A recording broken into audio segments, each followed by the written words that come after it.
Chairman Payne, Ranking Member Crawford, members of the subcommittee, Chairman DeFazio, thanks for the opportunity to testify today on this important topic.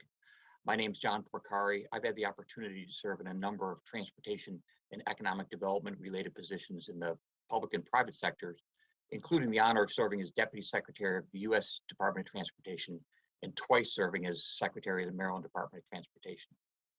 It's my strong belief that high-speed rail systems, higher speed city pairs, and emerging technologies all play an important part in a more equitable, climate-friendly transportation system that builds tomorrow's economy. If you wonder why America's transportation system is configured the way it is today, I would urge you to follow the money. Allow me to illustrate the point from personal experience. The Maryland Department of Transportation is uniquely organized as a multimodal state transportation organization, including highway, transit, aviation, passenger rail, and other components under one roof, and served by a unified, flexible state transportation trust fund. That single trust fund provides funds for every transportation mode, using revenues from every transportation source. As I evaluated ways to increase capacity in the Baltimore-New York City corridor, these were my choices. I could add air capacity between BWI Thurgood Marshall Airport in New York with 90% federal funding for runway and taxiway improvements. I could add highway capacity in I-95 to New York with 80% federal funding, or add passenger rail capacity with 0 federal funding. For that 215-mile segment, a passenger rail trip makes far more sense than driving or flying, yet passenger rail capacity was the least likely alternative to be selected. So if you wonder why we have the unbalanced transportation system we have today, follow the money. Seen in that light, it's an extraordinary statement of state priorities that the California High-Speed Rail Authority's 2020 business plan anticipates 85% of its funding from state sources and only 15% federal funding for this project of national and regional significance. This is a remarkable state financial commitment and a clear declaration of the state's project priorities. Yet there's no ongoing sustained federal financial partner for this multi-year program of projects. To match the people carrying capacity of phase 1 of the high-speed rail system, California would need to invest $122 to $199 billion towards building almost 4,200 highway lane miles, the equivalent of a new 6-lane highway, and the construction of 91 new airport gates and 2 new runways. The San Francisco-Los Angeles air route is already the 9th busiest in the world and the busiest air route in America. Doesn't it make sense to prioritize this finite and expensive airport capacity for transcontinental and international flights? For California, the $122 to $199 billion of required highway and airport capacity as an alternative to high-speed rail is double the $69 to $99 billion cost estimate for phase 1 of the high-speed rail system. The genius of federalism as it applies to our transportation system is that states and local jurisdictions make the project choices that are best for their particular needs. These local project choices aggregate into a national transportation system. While states and local jurisdictions across the country have raised significant new revenues over the last decade, they still require a federal funding partner for any significant capital project. Providing real transportation choices at the local and state level requires the establishment of a passenger rail trust fund on par with our highway trust fund and airport and airway trust fund. A rail trust fund will solidify and encourage local decision-making and project choices for those jurisdictions that choose to prioritize passenger rail. Decades of multi-year federal funding gave America the world's best aviation system. Likewise, our interstate highway system grew from initially disconnected city pairs into today's national network only with the guaranteed financial contribution of the federal government. A passenger rail trust fund will do the same for community growth and development in towns and cities across the country, while building U.S. manufacturing and technological leadership. There are public and private sector passenger rail projects currently being proposed in every region of the country. A consistent, predictable federal funding partner will jumpstart those projects, encouraging new technologies, mutually beneficial collaboration with our freight railroads, and innovations in investment, construction, and operations models. A high-speed rail network built on local choices requires a level financial playing field. Establishing a passenger rail trust fund is the way to do it. Thank you for the opportunity to testify today. I'll be happy to answer any questions. Now move on to member questions. Each member will be recognized for 5 minutes. I'll start by recognizing myself. Mr. Porcari, the current rail system in the United States is based on centuries-old methods of transportation. High-speed rail can dramatically change the way that Americans travel. And it really could open doors to a whole set of possibilities for regular travel and commuting that were thought not to be possible. What would be the benefits of a fully integrated high-speed rail network in the United States? Mr. Chairman, it's a great question. There'd be multiple benefits from a fully integrated high-speed rail system in the United States, starting with the effect on the local economies. History has shown throughout the world and in the United States that as you build higher speed rail and build ridership in that virtuous cycle, it has local spin-off economic development benefits, not just in the station areas, but for the local economies as well. It also can connect major metropolitan regions with less populated parts of the country, enabling them to benefit from economic development as well. Finally, the U.S. manufacturing, U.S. employment, and other secondary and tertiary economic benefits are really important here as well, because we can literally build an industry that has good paying, family supporting jobs. And as you heard from Ms. Eckert, for example, skilled trade opportunities for the future. So the building the economy of the future, I believe, requires a diverse and balanced transportation system where high-speed rail is an integral component of it, and local jurisdictions have the ability to build on those plans. And given the high cost of the network and the lack of immediate identifiable source of funding, what are your thoughts on how to fund the high-speed rail quickly? Mr. Chairman, as I testified, I believe a passenger rail trust fund should be our ultimate goal here. And without that consistent funding year after year, which is what it takes to build a program of projects around the country, we simply won't get the national system that we need. Every transportation revenue source should be a candidate for that passenger rail trust fund. To Mr. Porcari,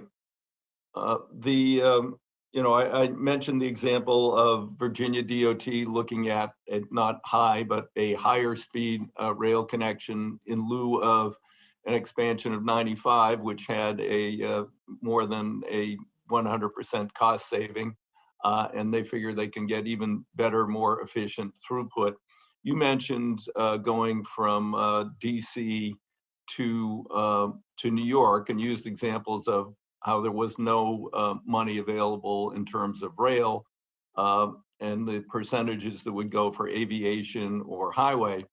But has anyone costed out what it would actually cost to expand adequately highway capacity from DC to New York, the way VA did, Virginia DOT did from Richmond to DC, and or I don't know where the heck you'd get the airport capacity. I don't think you can't land any more planes at LaGuardia, and Kennedy obviously is a bit distant. Could you cost that out? Did you compare it? Mr. Chairman, for the Maryland portion of I-95, we did at the time take a look at some preliminary costs, and there were some environmental hurdles in a prospective NEPA process that actually at the time led us to abandon that process. It would also require the kind of multi-state cooperation, which is very difficult in the best of times, and a series of coordinated projects between multiple states, between Maryland and New York in that example. By contrast, what we have today in the Northeast Corridor passenger rail system is cooperation among the Northeast states.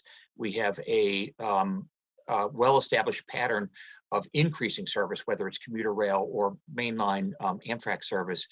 And the Virginia example that you cite is, I think, a very good one and very instructive in that you have a partnership of CSX, the Commonwealth of Virginia, and Amtrak that actually came to an agreement on badly needed improvements that will serve both the freight and the passenger rail network.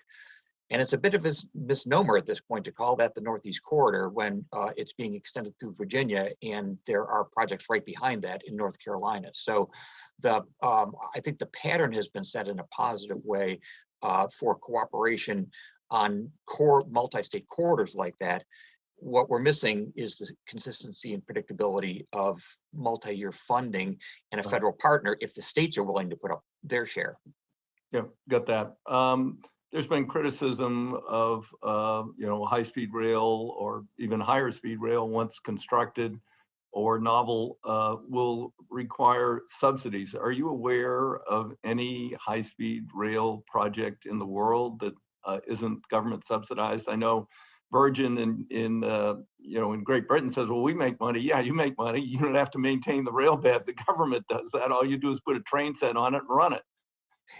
Yeah, that's a really important point, Mr. Chairman. The virtually everyone that I'm aware of in the world has had a very big public investment in the infrastructure itself. The operation by a private operator can be very profitable. I would point out that that is no different conceptually from our airways system, for example, where federal taxpayer investments make possible the operations of our airlines, which in turn are profitable.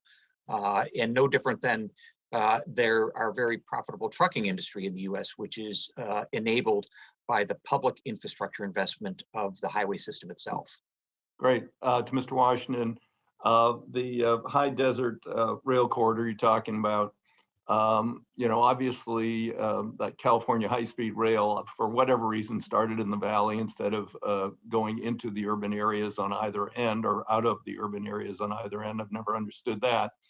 How are you going to get out of LA and get, do you have right-of-way for that? And then what's the potential for connecting to the private project projected out of Las Vegas?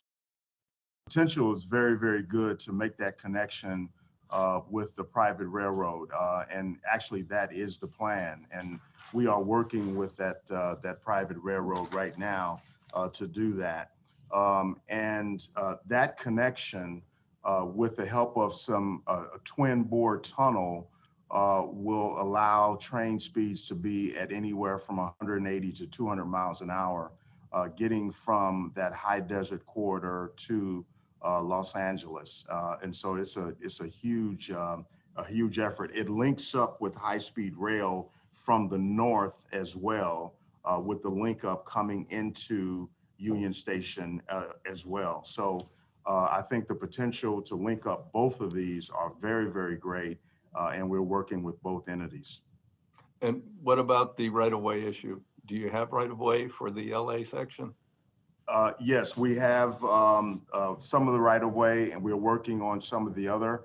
But I think the high possibility of acquiring what we don't have is very possible. Okay. All right. And then one other thing you've talked about previously, you didn't get much chance to talk about, and this will be the last thing because I'm going to run out of time, would be the Center for Transportation Excellence. I mean, I want to see the value added and the manufacturing jobs here in the United States of America. You know, we're trying to get rid of the Chinese communist government-owned CRRC and the very, very heavily subsidized BYD. Tell us a little bit about the Center for Excellence and the prospects there. Well, one of our ideas very quickly is right now we have, as you know, Mr. Chairman, assembly plants all over the country. What we are proposing is a soup to nuts, all included manufacturing outfit in this country that manufactures trains from the ground up, forging steel, all of those things. So we have proposed an industrial park with suppliers on site as well to actually build, again, from the ground up, passenger rail car vehicles and locomotives. It is the return of manufacturing to this country as we see it. We can be the center of transportation excellence in the largest county in America, and bring in people, low income, foster care kids is what we're thinking about to help educate them to build trains in this country. We have the land, we have the willingness from our elected officials to do that. There is a great demand for rail cars in this country, as you know. And so we're leaning forward in the foxhole to stand up an industrial park in this country. Great, thank you. Thank you, Mr. Chairman. Thank you, Mr. Chairman. Gentleman yields back, and now recognize my good friend, the gentleman from Illinois, Mr. Davis, for 5 minutes. Thank you, Chairman Payne, and always great to see you, even though we're halfway across the country right now with, an expensive high-speed rail system. Maybe one day we could get back and forth from DC to Illinois in a very fast and effective manner. But right now, we've got to look at the reality of how do we build any of these projects that my colleagues have been talking about and the witnesses have been talking about without investing in new technologies in high-speed rail. Look, I've got the high-speed rail corridor between Chicago and St. Louis that runs right through my district. We've used it as an opportunity to combine tracks and combine opportunities so that some of our urban areas aren't cut off by multiple rail lines within the same community. And given your background, Mr. Porcari, with DOT, is there anything from a policy perspective that we can do to encourage adoption of newer technologies when it comes to high-speed rail? Yeah, it's a great question, Congressman Davis. And the short answer is yes, there are things that we can do to encourage it. The federal research enterprise, the R&D investments that are made by various federal agencies, including the Department of Energy, can be valuable parts of this. And the transfer of manufacturing technology through the Manufacturing Extension Partnership in the Department of Commerce and other parts of the federal enterprise can be an integral, vertically integrated pipeline, if you will, to take this technology, pilot manufacture it, and then make sure that we have a private sector industry that actually manufactures it here in the US. We have never, in an integrated way, tried to capitalize on the economic potential across the board, including manufacturing and R&D, and that's clearly an unrealized potential of high-speed rail. Well, great. I'm glad you agree. I learned before I even got to Congress, when I worked on rail projects along that corridor as a congressional staffer, that even some of the underpass projects that we needed and overpass projects that we needed implemented that were tertiary to the operation of the rail system, they were more costly and more delayed because of a regulatory environment that encouraged long and cumbersome environmental reviews. Mr. Porcari, this is why I introduced the One Federal Decision Act that would limit all of the environmental reviews and other, what I consider the paperwork processes, to 2 years. Now, as we look ahead and we talk about high-speed rail projects that will hopefully get to the speeds that we've witnessed over in other countries, but how does that regulatory process, from your experience at DOT, how does it slow down the ability to actually achieve the goals that are being discussed here today versus just talking about them in perpetuity into the future? The regulatory process, Congressman, can clearly be a burden and get in the way.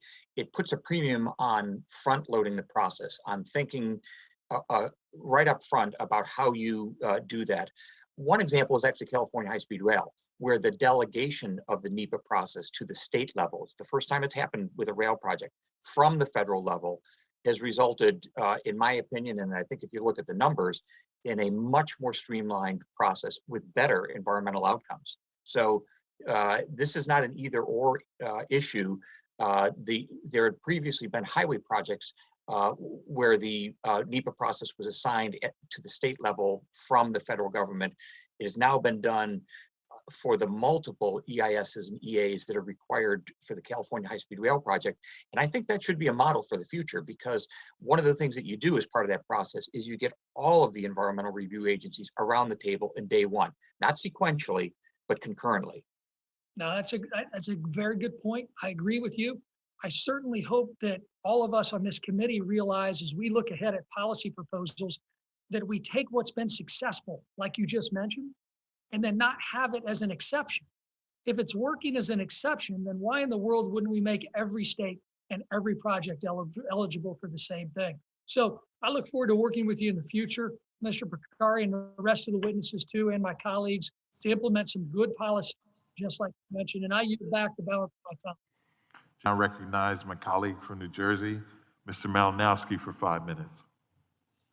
Thank you, Mr. Chairman. Thanks to our witnesses.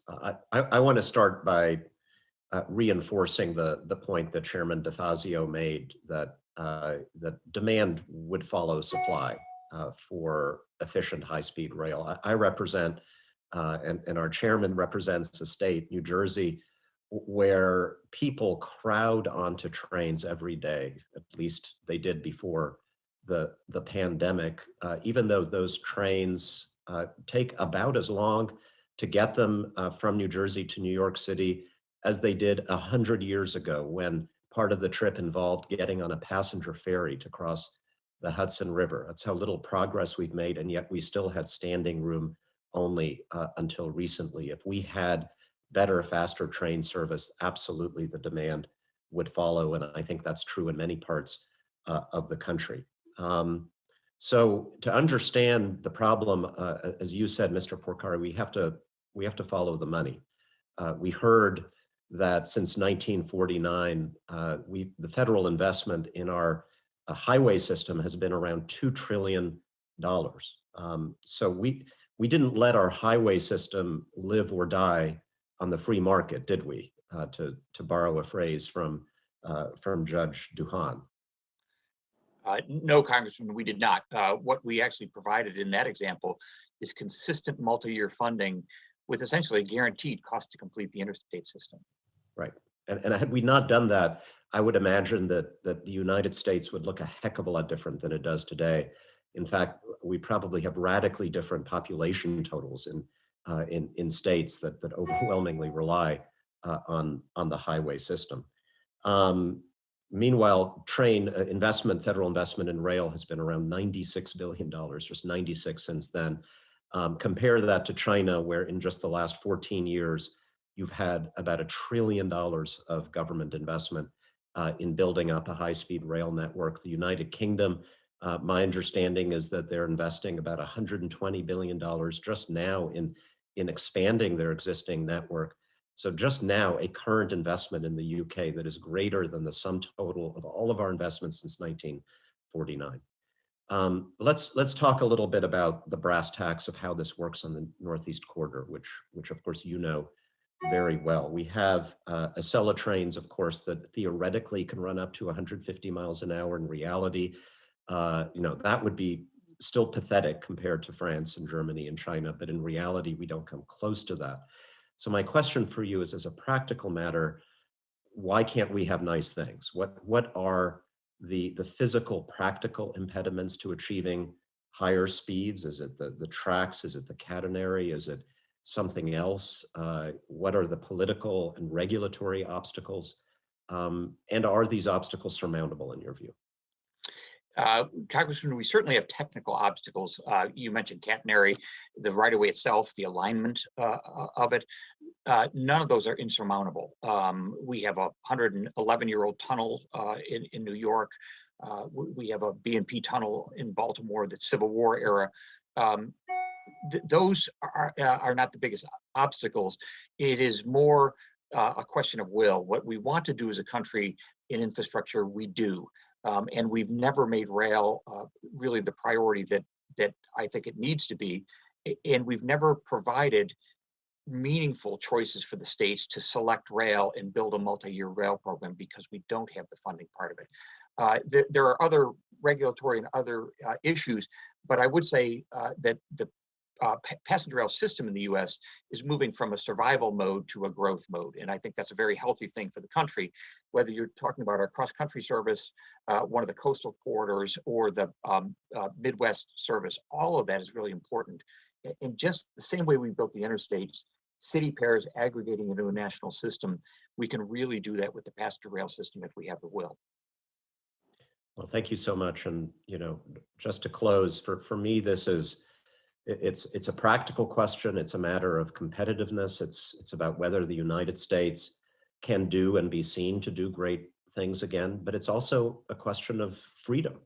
I want my constituents, I want all my colleagues' constituents to have the greater freedom to choose to live where they want to live, to be able to get to work in a variety of different ways that people all around the world have and Americans do not. And I hope that's something we can come together around on this committee. Thank you so much. I yield back.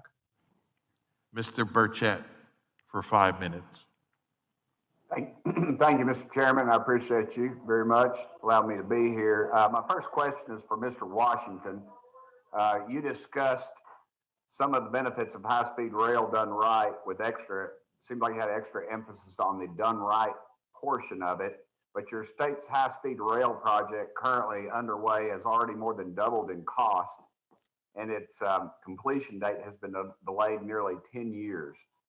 And I'm wondering, how is this an example of what you would consider to be a high-speed rail done right? Well, thank you for the question, Congressman. I understand the concerns and the reservations that some members of this body have with California high-speed rail. The best I can do, though, is speak on behalf of my agency, which has jurisdiction over rail across the largest county in America, that is LA County.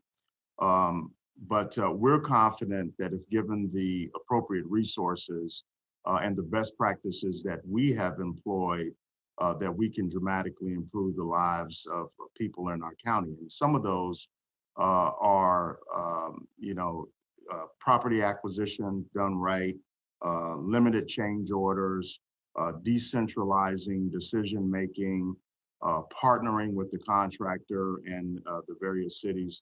This template has worked for us, and I think it can be replicated around the country. And I think that doing it right, and I had an emphasis on doing it right, that includes the things I just mentioned. I think we can build high-speed rail all over this country. Okay. Secretary Porcari, you talked about the need for us to create a passenger rail trust fund, much the same as our current highway trust fund. How do you propose generating revenue for that? And can it be done without raising or creating new taxes?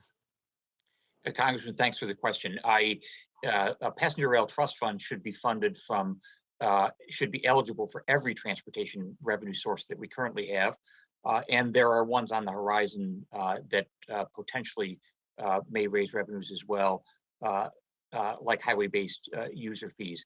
But the real point is that any form of surface transportation should be on a level playing field for federal funding, whether it's rail, highway, or other, and let the local jurisdictions decide what is the right mix for them. Chairman Moulton, I yield the rest of my time back to you, brother, and it's good seeing you, my friend. Good seeing you too, sir. Thank you very much. Thank you for serving our country, brother. And you too. And you too. Great to have you great to be on the committee here with you. Okay, next on the list is my colleague from Indiana, Mr. Carson. We still can't see you, but we can hear you. So the need for federal investment, this is for everyone. Compared to other industrialized nations,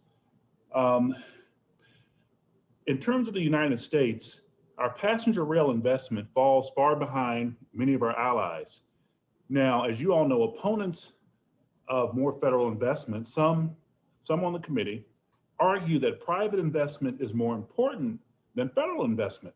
What would you say to rebut those views? Yeah, if I may, Congressman, the two are not irreconcilable. So there are many rail systems that are privately operated with an operating profit that are built on a governmental investment that built the infrastructure. So and public-private partnerships are an established model that have worked around the world for rail operations. But again, I would point out that it's taken a public funding component to make those happen in every case. And I would add to that, if I could, Congressman, I think the need to build and rebuild infrastructure in this country is so great that we need what I call the three-legged funding and financing stool. The first stool is the federal government. That is one of the legs. Currently, that leg is wobbly. And then you need local investment, like we have here in LA County, Measure M. We went to the voters. And then finally, the private sector. That three-legged stool is what we need to build and rebuild infrastructure in this country. The private sector equity, they want to invest in infrastructure. We know that leg is strong. The local initiatives, the last 2 or 3 years, there's been a 70% success rate on local initiatives. And that stool is strong. The wobbly one is the federal. If we get that right, I think we can build and rebuild the infrastructure in this country. Yes, sir. Thank you. And I would just add, if we build high-speed rail, no one's going to force you to take it.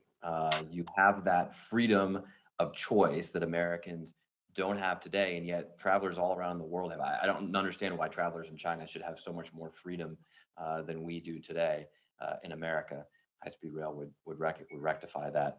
I now turn to my colleague from California, Ms. Napolitano. You have 5 minutes. Mr. Porcari and Mr. Kuntz, in seeking federal investment for high-speed rail from all taxpayers, how can we ensure that the low income can afford the tickets to high-speed rail? Congresswoman, it's a great question, and one of the ways that we can do that is through a fair structure that recognizes ability to pay, through working with employers to encourage employer contributions towards the cost of using the system, and making sure that in general the affordability for everyone of the system is a paramount concern. Any operator of the system, if it's a private operator, that should be part of the contractual arrangement where affordability is considered. Mr. Kuntz. Thank you, Congresswoman. I'd like to point out in France, the country that has a mature high-speed rail system actually has launched a second no-frills high-speed system that literally you can get from like Paris to Nice for about $20. So the beauty of high-speed rail is that they're very efficient systems, they're very high capacity, and they're not that expensive to operate. So it's actually easy for these operators to provide low-cost tickets for everybody to ride. So these are really meant for everybody. Well, it's a little different because I was able to go on some of those in Europe a while back, but the government owns the land, so there isn't a problem with eminent domain and issues that precluded from going over. So I think that somehow we have to be very cognizant that low-income taxpayer whose money goes into it is somehow recognized and be able to help. I don't know if their employer will be willing to pitch in, but I certainly hope that we can come to a solution, because it doesn't seem fair that taxpayers' money going into this process and not getting benefit out of it. Thank you, Mr. Chair. I yield back. It's good to have a high-speed connection with you right now, Mr. Chair. And I want to thank you. I want to really commend Chair Payne for choosing to focus on this important issue. And what I've heard today is that if we do this right, investments in high-speed rail can improve connections between communities, provide better access to jobs, housing, and other social services, rebuild America's manufacturing base, and create good paying jobs that will depend on that manufacturing, while giving us a cleaner, more efficient way to move people as we tackle the climate crisis. That's all pretty exciting to me. And I want to bring attention, though, to the title of this hearing, which is When All of This Potential Meets Limited Resources. And it's really no wonder that we face this dilemma. especially when we compare the United States to other countries around the world. We've really starved investment in passenger rail capacity while lavishing generous federal matches on highway funding, and you get what you pay for. So many state transportation projects, we know, receive robust federal support. But as was pointed out, Secretary Porcari pointed this out. If you look at the much maligned California high-speed rail project, their 2030 business plan anticipates 85% of its funding from state sources, only 15% from federal. We've got the 5th largest economy in the world.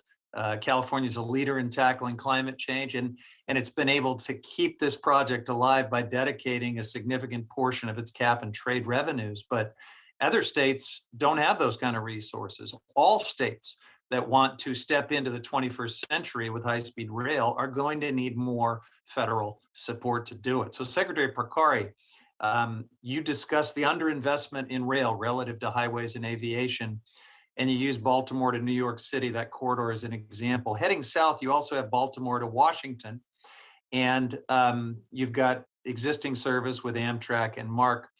Even with the dedicated trust fund that you recommend, we're going to be stretched to fund projects and also build new projects that don't cannibalize ridership from existing service. So I want to ask you, how can we ensure that high-speed rail complements rather than competes with existing service in corridors like this? It's a great question, Congressman. And first, the service characteristics of high-speed rail versus, say, commuter rail are very different. So the high-speed rail service would typically be over longer stage lengths with fewer intermediary stops. But in practical terms, states today are required to make those difficult financial trade-offs that you talked about. And one of the early activities they would likely engage in is to make sure that they're not cannibalizing their existing service in the planning process by making sure that any investments are net ridership increases and in both environmental and equity terms are actually a plus for the communities as well.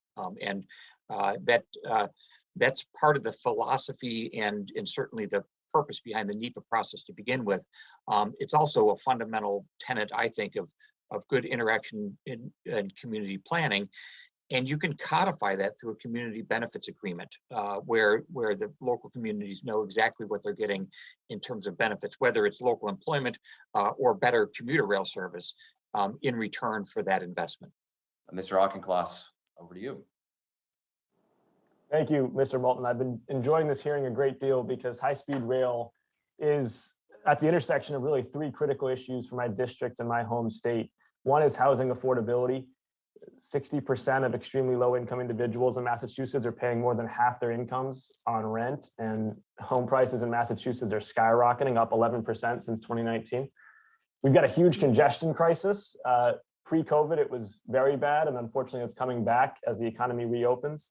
The average driver in Greater Boston is spending more than $2,000 a year in the cost of congestion. And of course, we've got a climate crisis, and the transportation sector in Massachusetts accounts for about 40% of our net carbon emissions as a state.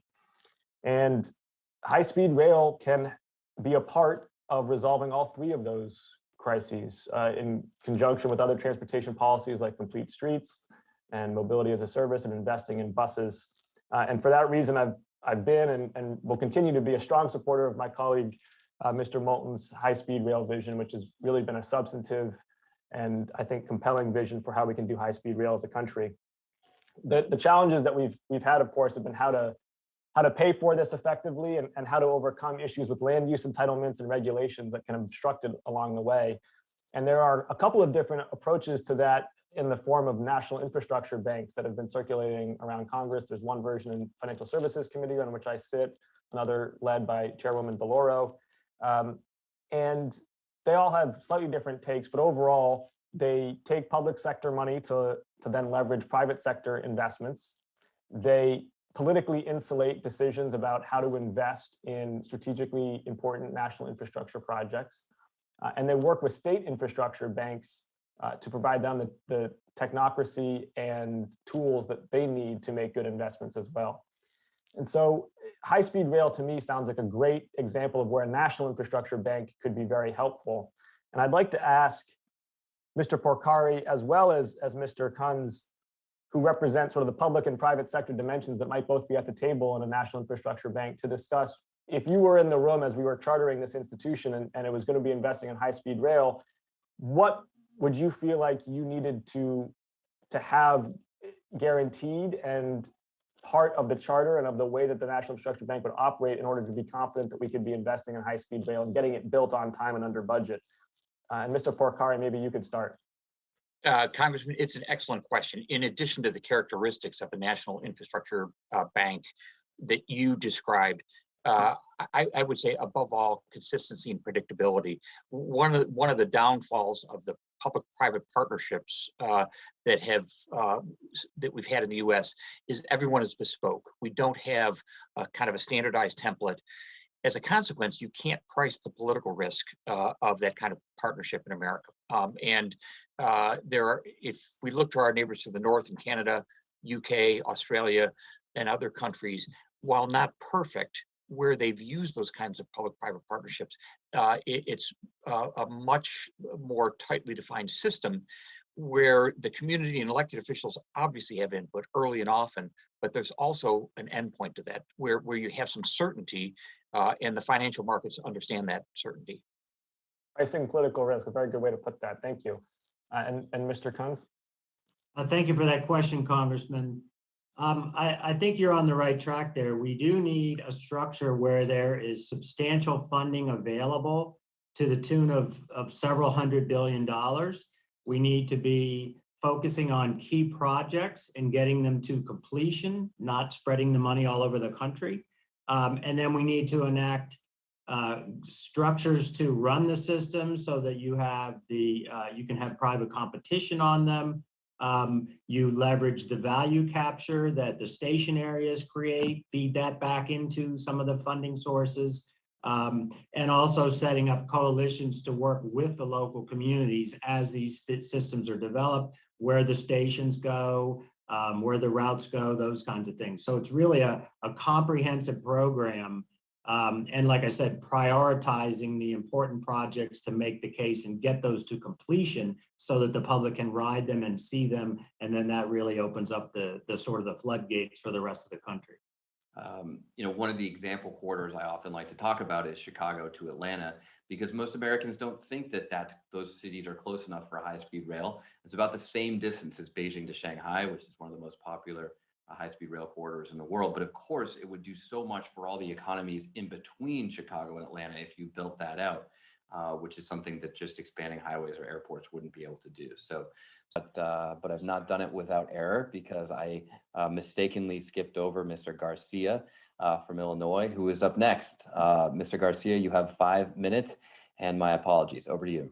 Oh, no apologies needed. Thank you, Mr. Chairman Moulton and Ranking Member Crawford, for pulling this hearing together. High-speed rail, whether it's wheel on steel or maglev technology, holds significant promise in the U.S. Future connectivity, development, you name it, but the fact is we're still dragging our feet, not just on implementation of new technologies, but even in how we operate what we already have. As many of you know, I hail from Chicago, the modern day birthplace of the labor movement. I represent a lot of working class blue collar families who quite literally keep our trains running. That's why fellow Chicagoland Representative Schakowsky and I are introducing legislation to ensure railroad employee unemployment benefits don't get subjected to sequestration and cuts as the market ebbs and flows. We want to make sure that these hardworking men and women who keep our trains running have all the rights and protections that they deserve. That's why I think it's absolutely critical that any new form of railroads, high-speed wheel on steel or maglev, hyperloop, you name it, are classified as rail carriers. So given today's testimonies, I want to take a step back and ask a broader question about what are the key obstacles our country still faces in terms of making high-speed rail a reality. Mr. Porcari, based on your years in the industry and at the Department of Transportation, What is your estimation, in your estimation, are the key obstacles keeping us from making high-speed rail a reality in this country?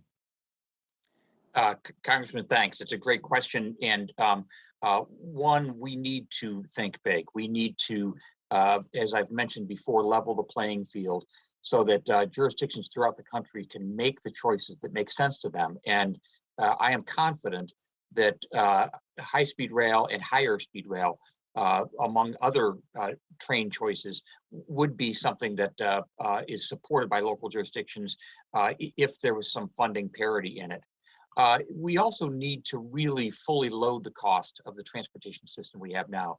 Its environmental impacts, its safety and life safety impacts, and think about a safer, more environmentally friendly mode of transportation that's a genuine alternative for both urban and rural areas. And that really is a rail system, something you don't build in a day, but if you have the confidence that it's going to be a long-term effort and be supported, something you can do just as we've done with our aviation and highway system.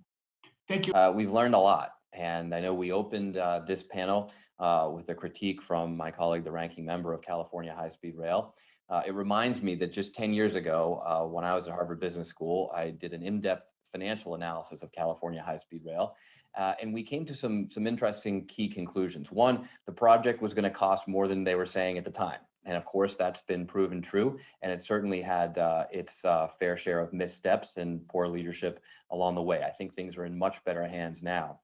But another conclusion we reached is that even at a much higher price tag, it still costs a lot less than expanding airports and highways to meet 2050 demand. But when we talk about that capacity piece, the fact that one high-speed rail line has the capacity of 6 to 10, some people even estimate 12 highway lanes, the other conclusion we showed is that in 2050, while the expansions that you would have to do to airports and highways to meet demand would just get you there, if you build high-speed rail instead, you'd be able to go much beyond 2050 to meet future demand as well. When we talk about this generational opportunity to invest in infrastructure with the American Jobs Plan, I think it's critical that we not squander this generational opportunity by investing only in the last generation's infrastructure. So I've learned a lot from this panel, and I want to thank everybody who's participated.